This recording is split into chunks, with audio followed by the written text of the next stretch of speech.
This is Real Estate Rookie episode 240. Look at the math here. We know that you've got to speak to at minimum 200 homeowners before you'll get a contract. What I see is that if you talk to, say, 50 real estate agents a day who are each prospecting themselves, imagine if you talk to 50 agents who are each talking to 50 homeowners to try to get listings, right? How many effective conversations am I having a day if I go that route? If 50 agents are each talking to 50 homeowners, that's me talking to 2,500 people. So the math doesn't lie. My name is Ashley Kerr, and I'm here with my co-host, Tony Robinson. And welcome to the Real Estate Rookie Podcast, where every week, twice a week, we bring you the inspiration, information, and stories you need to hear to kickstart your investing journey. And I want to start today's episode by shouting out someone from the Rookie audience who goes by the username Dudette3. And Dudette3 left us an honest rating review on Apple Podcasts, a 5-star review that says, "Love Ashley and Tony. I love their podcast so much. They provide valuable insight and good motivational stories. Both seem to have a very positive and upbeat outlook on life. I've learned a lot and look forward to what is to come." And then Dudette also dropped an Instagram handle. It's at Mitten Rentals. So MITTENRENTALS. So make sure to give Mitten Rentals a follow as well for giving us some 5-star love. So if you haven't yet and you're listening to this podcast, please leave us an honest rating and review. The more reviews we get, the more folks we can help. And, you know, I kind of got some beef, Ashley, because I'm seeing some of these newer podcasts coming up. And like right out the gate, they've got like double the reviews that we have. So I want to challenge our Rookie audience to help us out here. Don't leave us high and dry. Yeah, we would appreciate it, you guys. Tony diligently looks at the reviews constantly. I cannot, in case there's a bad one. So I rely on Tony to read all of the good ones when we are recording. And I appreciate every single one of them. So thank you guys so much. So Tony, today we have a unique episode again, just like the past several Rookie Replies have been, where we were live at BPCon. But while we were at BPCon, the first day, we decided to do an Instagram giveaway where we announced it at BPCon on stage that we were doing this Instagram giveaway and we had to be tagged in their story. And the very next day, we picked a winner. We gave I think Ethan, maybe an hour and a half notice that he was going to be on the podcast and we're recording live and to come meet us. So we have Ethan Wilson on, who we just met at BPCon. We randomly picked his Instagram account. We messaged him and he was able to come. So we also have another guest on with us too, Jamil Damji. So we literally took everyone that we knew you guys would want to hear, and we dragged them into our podcast studio at BPCon. So we have 2 guests on for this episode, and they both provide tremendous value. I mean, Ethan, I think we hit the jackpot. Like we're like shocked, like, wait, this is your story and we just randomly picked you? This is amazing. Yeah, and you know, it was so funny. I was in the back of one of the rooms. So it was actually the social media presentation at BPCon. Sarah was on stage and our good friend Rob was moderating, and Britt was up there, a few other folks. And I was at the very back of the room, and this kid comes up to me and he shows me his phone, and it's an Instagram message from Ashley, and he's like, "Hey, is this real?" And, you know, there's a lot of fake profiles floating around, so I wasn't sure. And I was like, I don't know, like there's a lot of fakes out there. And I messaged Ashley and I was like, "Hey, is this real?" And she's like, "Yeah." So it was kind of funny how all of that came together. But yeah, Ethan was a great story. And then Jamil, if you guys don't know Jamil is first just like a fantastic human being. This guy just like radiates positivity and warmth. And not only that, but he's also an amazing real estate investor. And we definitely have to get him back on the podcast to kind of give a masterclass to all the Rookie listeners around his strategy for finding off-market deals. But anyway, before we go too far with Ethan and Jamil, we do want to take a question from the Rookie audience. So if you guys want to leave a question, get active in the Real Estate Rookie Facebook group, or you guys can go to the BiggerPockets forums. Today's question comes from Heidi K. Wood. And Heidi's question is, when buying from a wholesaler, is the asking price pretty much what you have to pay, or is there room for negotiation? Luckily for you, Heidi, there is always room for negotiation. Like most transactions, like most buying and selling, you can always negotiate the price. We've purchased a few deals from wholesalers at this point, And pretty much every time we've been able to negotiate a little bit off of the purchase price, right? Wholesalers are just like regular sellers, right? Like sometimes they're going to price a little high in anticipation of the fact that people will probably negotiate and the price will come down a little bit. I guess I just do want to share a story. The last time that we purchased a property from a wholesaler, there was a significant amount of negotiation on the purchase price. I can't remember the exact numbers, but this is a property that we had under contract for like $250,000, right? And I had never seen the property in person, and I'd just seen photos and videos. So we get the property under contract. And I'd worked with this wholesaler before, so it wasn't the first time I worked with him. So I knew that we already had a relationship. And we get the property under contract. And then Sarah, my wife, and our crew, they go and walk the property without me. And as soon as they get to the house, Sarah calls me like all upset. She was like, babe, what are you doing? We're not buying this house. And I was like, what are you talking about? I was like, I know it's a little rough, but it's like, it's not terrible. She was like, the whole roof has collapsed inside. So when you walked into the living room, like the ceiling inside of the living room had literally collapsed. And I went back and I looked at the photos and I was like, I would remember if the roof had collapsed on the photos. That wasn't the case. So I called the wholesaler. I let them know what happened. I'm like, hey, like, my wife and my crew are there and the ceiling has collapsed. And he was like, are you sure? I was like, yeah. And I sent him the photos that my wife had sent me. And I told him, I was like, hey, this is going to be the cost to get this repaired. We need this deducted from the purchase price. And he was like, hey, I'm sorry. We sell all of our properties as is. And I think if I was a new investor, I probably would have panicked a little bit. But, given this wasn't my first rodeo, I kind of knew what to look for. So I politely pointed out to him that pretty much every purchase and sale agreement, at least a good one, has a clause that says the condition of the property cannot materially change from the time that it is placed under contract until you closed. And I asked the wholesaler, I said, do you think that the roof collapsing would be considered a material change? And I was like, look, we have two options here. I was like, either you guys can give me a discount on the price or I can take you guys to small claims court. And it's up to you. But I would think that if I showed a judge, an arbitrator, whoever, that this is what it looked like when I placed it under contract, this is what it looked like today, they would probably agree that a big gaping hole in the roof would constitute me being right and you being wrong. So there was a little bit of back and forth, and eventually they were able to negotiate the price down, and we all walked away from that transaction pretty happy. So that was my my experience from negotiating on a good wholesale deal. What happened with this house? Did it turn out to be a great rehab? It actually did. Not before it got really, really terrible, because immediately after we closed, we went back to start demo and we couldn't get in. And we ended up finding out there was a squatter in the property after we had closed on it. So we had to kick the squatters out, and it was definitely a challenging rehab for us. But the property's actually done now. We should have our permit here for the short-term rental in a couple of weeks, and then we can put all of this behind us. Good.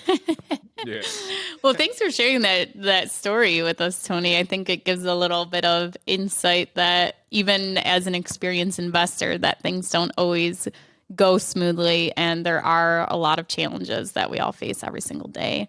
I've actually never bought a property from a wholesaler, and I think it's mostly because there's not I'm investing in rural areas where there's not a huge supply of wholesalers going in and buying these markets, where there's very few investors investing in. But in the actual city of Buffalo, I'm on quite a few buyers lists for wholesalers, and it's always interesting to see.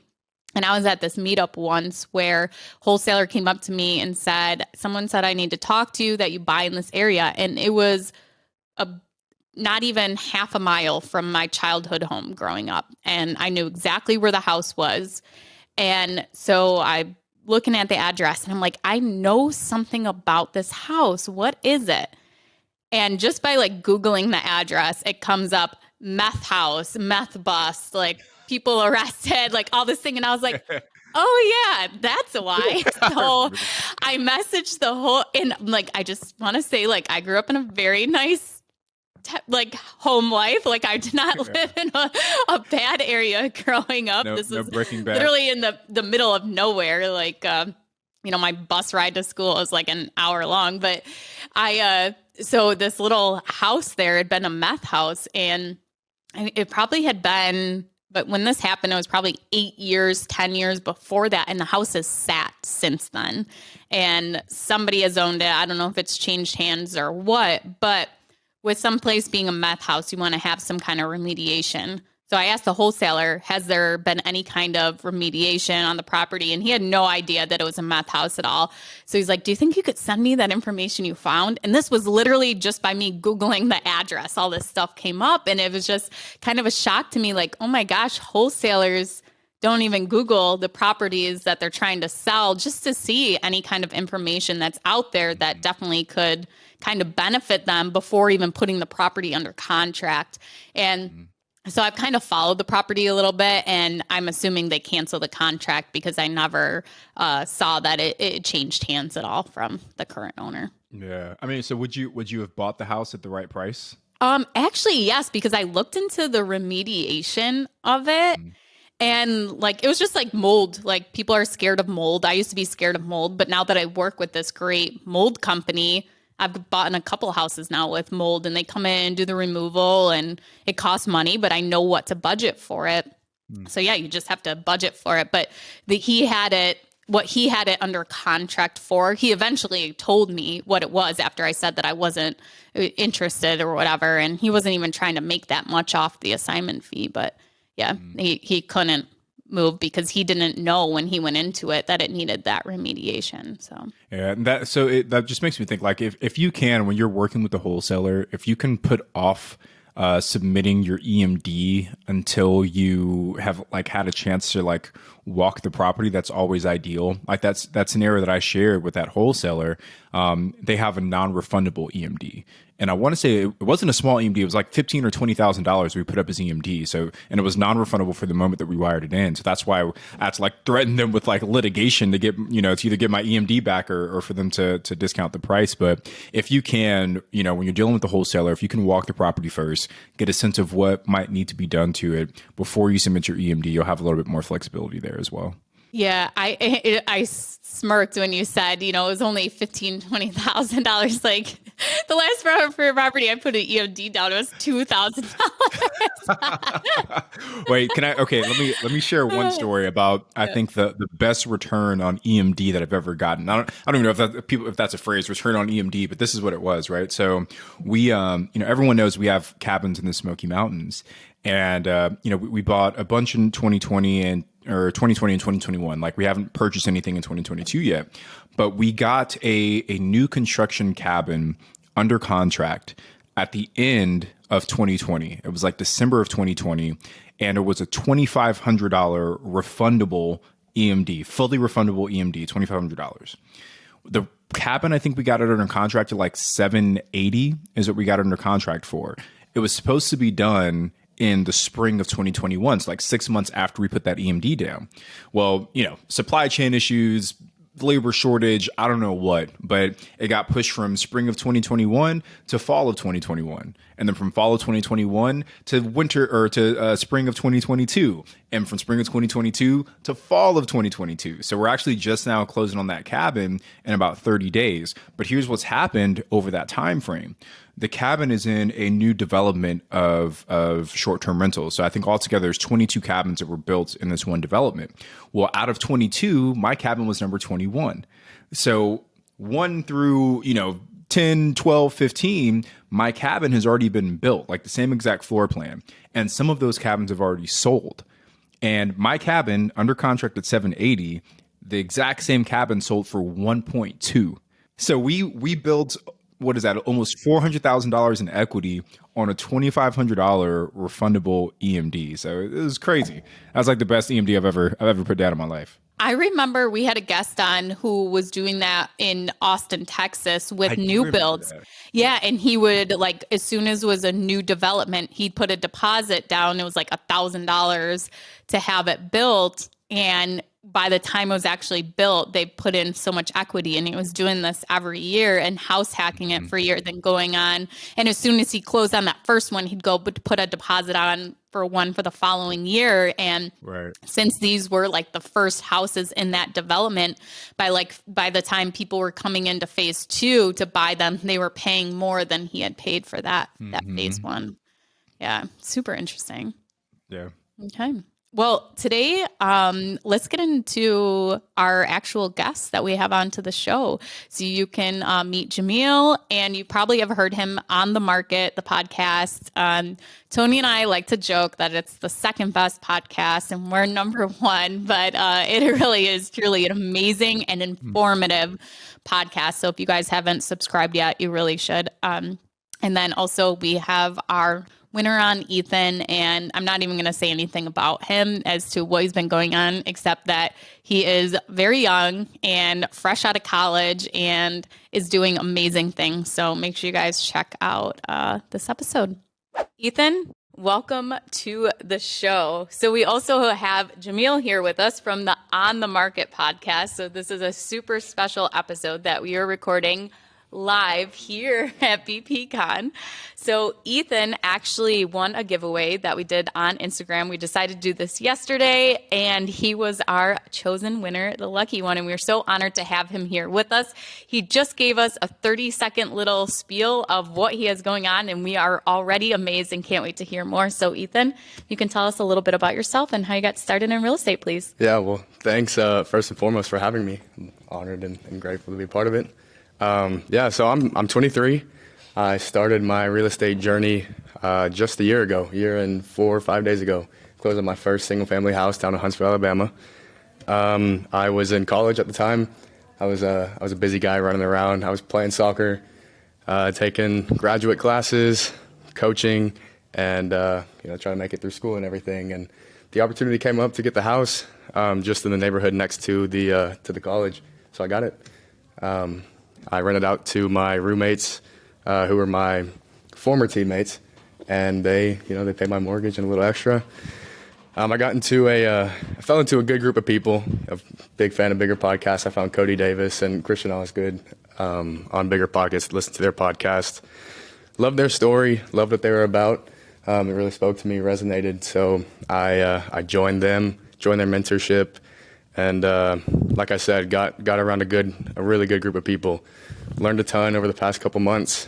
And on Friday, we just closed on our first Aplex down in Texas. Yeah. So super excited about that. 3 weeks ago, I quit my job to do this full time, pursue my passion.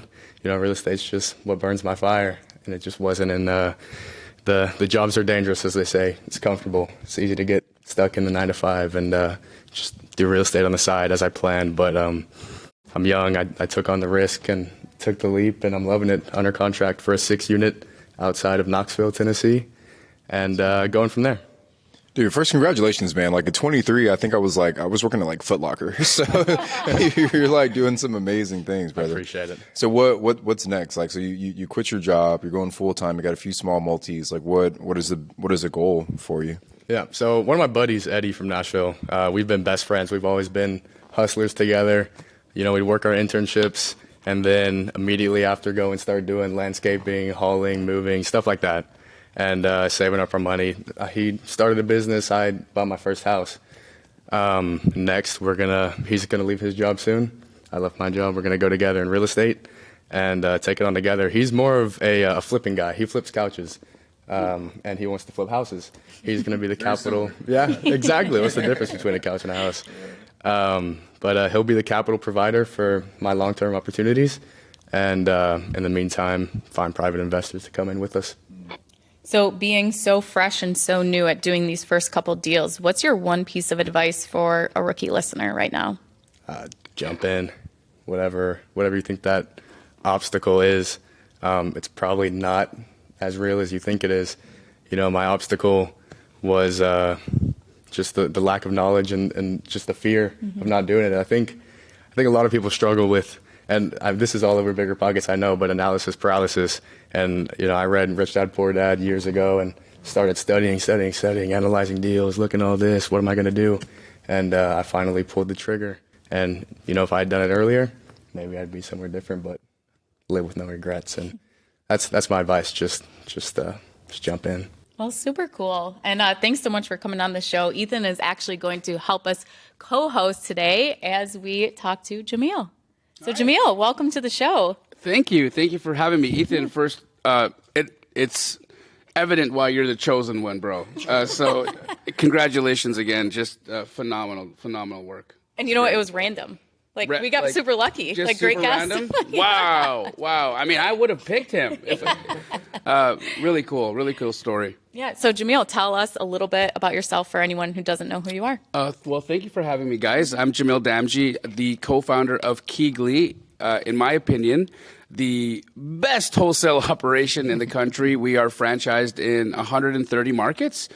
I started Keegley in a coffee shop with my sister and two other business partners, Josiah Grimes and Hunter Runyon. It has been a phenomenal ride. We do on average in our corporate store anywhere between 60 to 80 transactions a month, and then our franchises do hundreds of deals. Outside of that, I am a dad, a loving husband. I love my wife. She's the best. Also, I am the star of Triple Digit Flip with my best friend Pace Morby on A&E, so that's super fun.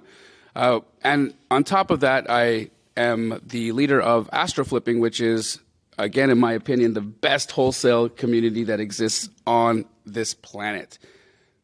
Jamil, so not to make you feel like outshined, but what were you doing at 23 years old? Man,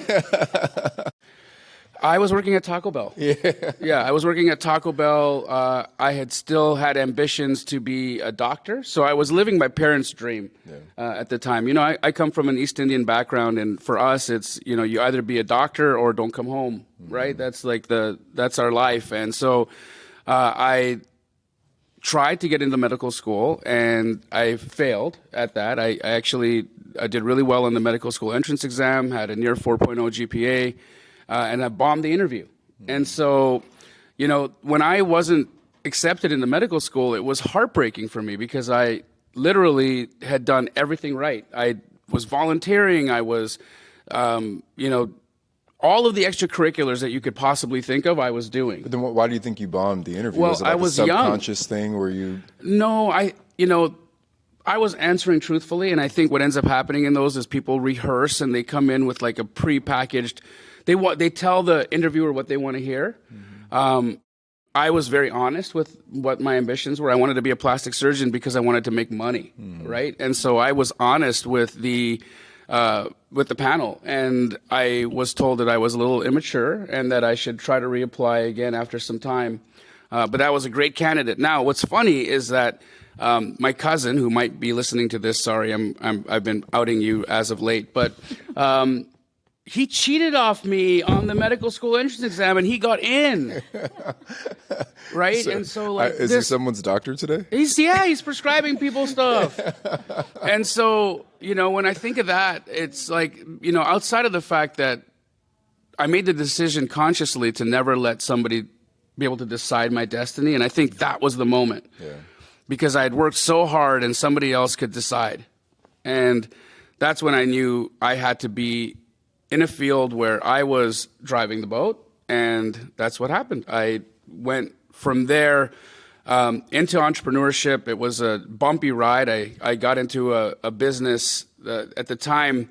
This is now 2001, 2002, and we had started a media company where we were convincing businesses that they should stop advertising in the yellow pages and move their business online. Start advertising with a website. Wild idea at the time. Wild idea. Yeah. So my job essentially consisted of cold calling businesses out of the yellow pages and explaining to them how some of their funds that they've been spending on advertising here could be used to go online so that people could find them, and that it was this revolutionary way that people were going to start doing business. And we did really well. I did really well at my job.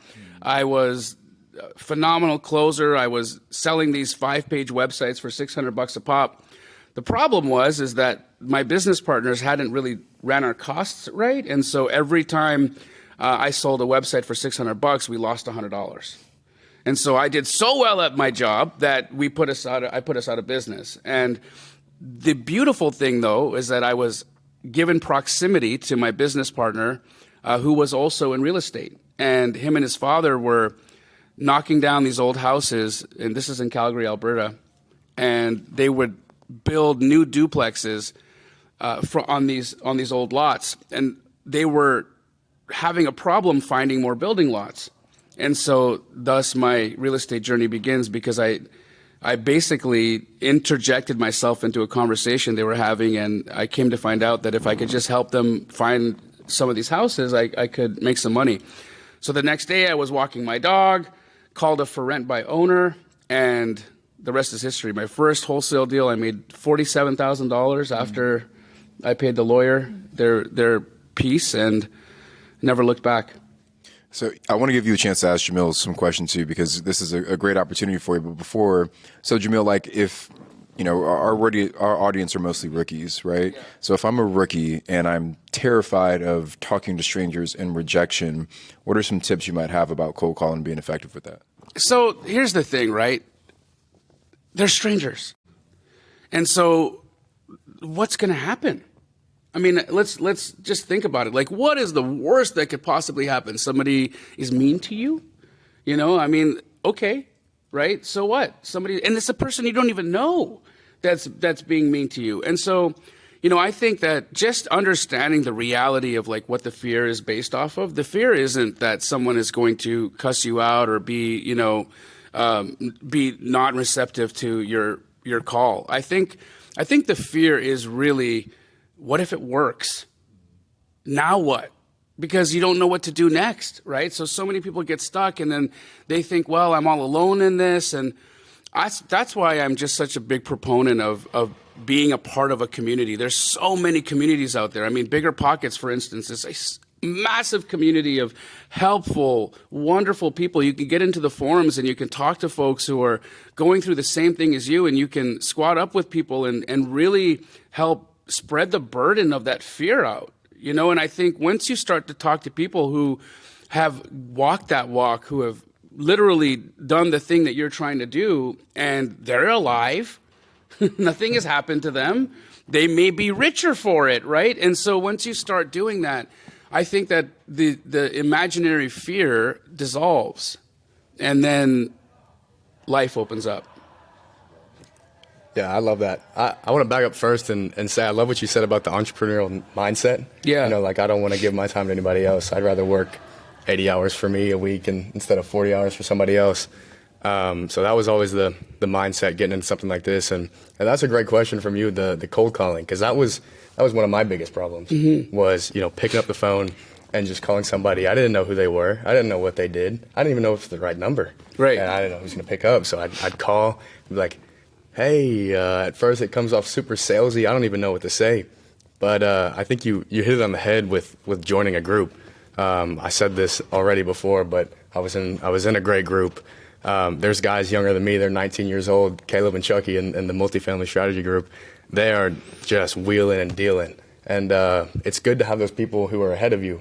Of course. Christian and Cody, who have shined the light on where I want to go. They helped me from day one all the way to get to where I am. But it's also good to have people in the group who are exactly where you are and moving along with you. You know, those guys are same guys who are making the cold calls. And, you know, you meet up every night and you're like, dude, like I can't talk to any of these people. And they're getting deals and deals. But then you look in the group and there's people who are still with you and to help you move through those challenges. And it's definitely good to have those support groups. It goes a long way. There's a lot to be said. I agree. But may I ask, Ethan, the first deal that you did, how did you get that deal? What was your lead generation strategy? Well, the first one was just a single family house on market. On market? I offered the asking price, and it was just me and one other bidder. And it was right after the peak of COVID, so it had just started going down, and I think a lot of people were afraid. So I lucked out. I was willing to take the risk, and it paid off for me. Awesome. I want to clear a bit up about my strategies, because it's always been a little bit different from the common conception of how wholesalers will go out and find deals. For the most part, you see a lot of wholesalers out there pulling lists of distress and skip tracing those lists and then calling homeowners direct. I am too lazy for that. I realized that there was a much smarter approach at doing this. And I primarily, and the second piece to that is that you can't build relationships with those people. How do you scale that? How do you scale a business where I've got to spend a dramatic amount of money to get one contract. I think the average cost per contract right now in the U.S. going direct to seller is anywhere between $7,000 and $14,000. I mean, that's insane, right? That means you've got to make at least 10 to 15K just to break even on time and energy, right? So my approach has always been a relationship-based approach where how can I do a certain amount of work but be able to come back to the well and keep drinking? And so the approach that I've taken is I work primarily with real estate agents and other wholesalers. Now, there's a complete different cadence, technique, follow-up process that is required to do that. You have to be really good at underwriting. You have to be really good at communicating. You have to really be able to take down the guards of these agents who have come to the conversation. When they hear about wholesale, they're immediately, it's like their spine stands up because they've heard all these horror stories of working with wholesalers. But the facts are is that we provide a significant value to the business place, especially for these houses that are in such terrible condition that they're not financeable. And for oftentimes these retail real estate agents don't have the wherewithal to even handle a house like that. And typically they're of such low value that it's not even compelling for them to want to do the deal. So first and foremost, I think that everybody listening to this right now, if you have any ambitions to do wholesale, like bet on yourself doing this for a while, right? Believe that you can create an incredible business from building relationships. I look at my wholesale business as one of the most incredible money printing machines that you could ever have, right? We'll do $1 million to $1 million, $1.5 million a month in assignment fees. I mean, how many properties do you have to own to have that, right? So this is the approach, and I think that we have to, as a community, understand that we don't have to go to sellers. We don't have to go and try and get one over on grandma to get a deal. That's not what this is about. For me, I love working with agents who understand what I'm looking for, who know that when you are buying a house that's in distressed condition, that it has an as-is cash value. And that cash value has to be compelling to somebody in order to come and make the investment. And so this whole question of getting, like, taking equity, it doesn't even exist because this equity doesn't happen until I force it. I'm forcing appreciation on all of these deals by adding value to the situation. So that's my approach. I'm not a cold caller. I don't text people. I'm not going to be the guy who's coming into your phone right now that says potential spam. That's not me. And everybody that I'm talking to, the real estate agents and wholesalers, they want to hear from me. You know, realtors spend thousands of dollars to just make their phone ring. And when I call, I'm an actual cash buyer that has the ability to close. I mean, that's compelling. That's something that I think that, especially if you are getting started in this business, the fastest way. Last thing I want to say to that, look at the math here. We know that you've got to speak to at minimum 200 homeowners before you'll get a contract. So what I see is that if you talk to, say, 50 real estate agents a day who are each prospecting themselves. Imagine if you talk to 50 agents who are each talking to 50 homeowners to try to get listings, right? How many effective conversations am I having a day if I go that route? If 50 agents are each talking to 50 homeowners, that's me talking to 2,500 people. So the math doesn't lie. Real quick point, I just want to reiterate the importance of what you said about the relationships. Yeah. I mean, it doesn't matter if you're in wholesale, flipping, or multifamily commercial. The most important investment you can make, in my opinion, is relationships, especially early on. I mean, that's the biggest thing for me is the people I've met, the people who I'm going to meet, who are going to provide me with the opportunities and the knowledge that I need to reach my goals. 23 years old, right? You do this for 20 years, man. You're going to be, you will be one of those people that people talk about. You'll be on stage at BiggerPockets. You'll be the guy that folks will be learning from, right? And it's just so incredible to see young people coming in and being as as willing to care about their futures as their parents want to care about their futures. Like you said, 23 years old, man. I was working at Taco Bell. I wanted to be a rapper. What was wrong with me? Can you rap? No. It was. I listened to too much Tupac. So I also wanted to be a rapper. Did you? I have 2 mixtapes out. I'm floating around the internet. Get out of here. I got to find them. I mean, when you first started, what was your biggest focus? How did you go about cultivating those close relationships? So, simply, I literally called between 30 and 50 real estate agents every single day. That was my goal. I could hit that sometimes in a few hours. Sometimes it would take me all day if I got a chatty Cathy, on the other line. But I would make it 30 to 50 calls every single day, and my business exploded. It exploded. It's not even close if you compare our deal volume, our deal size, our longevity in the business, and the fact that we franchise now into 130 markets. No one can touch us when it comes to our process and our capacity to get this business done. So it was absolutely focused on real estate agents. It was minimum KPI. I would try to have my conversations last 2 minutes to 5 minutes at most. And that was just it. I was relentless. I never let a day go by. The only day I took off was Sunday out of respect for people and their time with their families. And if they were, going to worship that day, I didn't want to be bothering them. But beyond that, I was on it, consistent. I showed up every day, and now look at it. Yeah, I think that's super important. I think anybody can watch a YouTube video or have a little conversation and get motivated, but staying consistent, being disciplined, and putting in that work to kick off those relationships, making those calls, that's a whole nother story. You absolutely, brother. Well, Ethan and Jamil, thank you so much for joining us. I mean, that was really awesome. Yeah, the round of applause you hear in the background. Perfect timing. So, Ethan, can you tell us where everyone can reach out to you and find out some more information about you? Yes, I am E7 Wilson on everything. Instagram, E7 Wilson, Snapchat, Facebook, Venmo if you want to bless me. But E7 Wilson, that's my social media. And Jamil, what about you? You can find me on IG at JDAMJI. Also on YouTube, it's just youtube.com/Jamil Damji. But you can also find me on the second best podcast on BiggerPockets on the market, where I have an awesome time with Dave Meyer and the rest of the crew there. It's just so fun to be a part of the BiggerPockets family. Love it.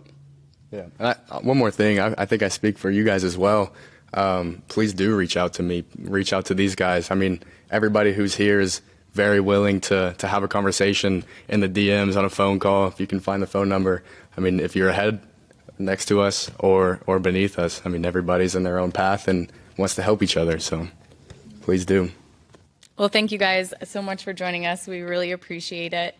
I'm Ashley at Wealth from Rentals. He's Tony at Tony J. Robinson. And I will say it, we are the number 2 podcast compared to on the market. But you're so right. The whole BiggerPockets host community really is amazing. And just to be able to be a part of this family is really awesome. One last. Hey, if any of you guys can find the mixtape, I will pay you $250. So go out there and find the mixtape and make some money. How much for a music video? Because I do have the link to that. 300. Deal. Well, I have to go make $300. So thank you guys so much for joining us, and we'll see you next time. Later.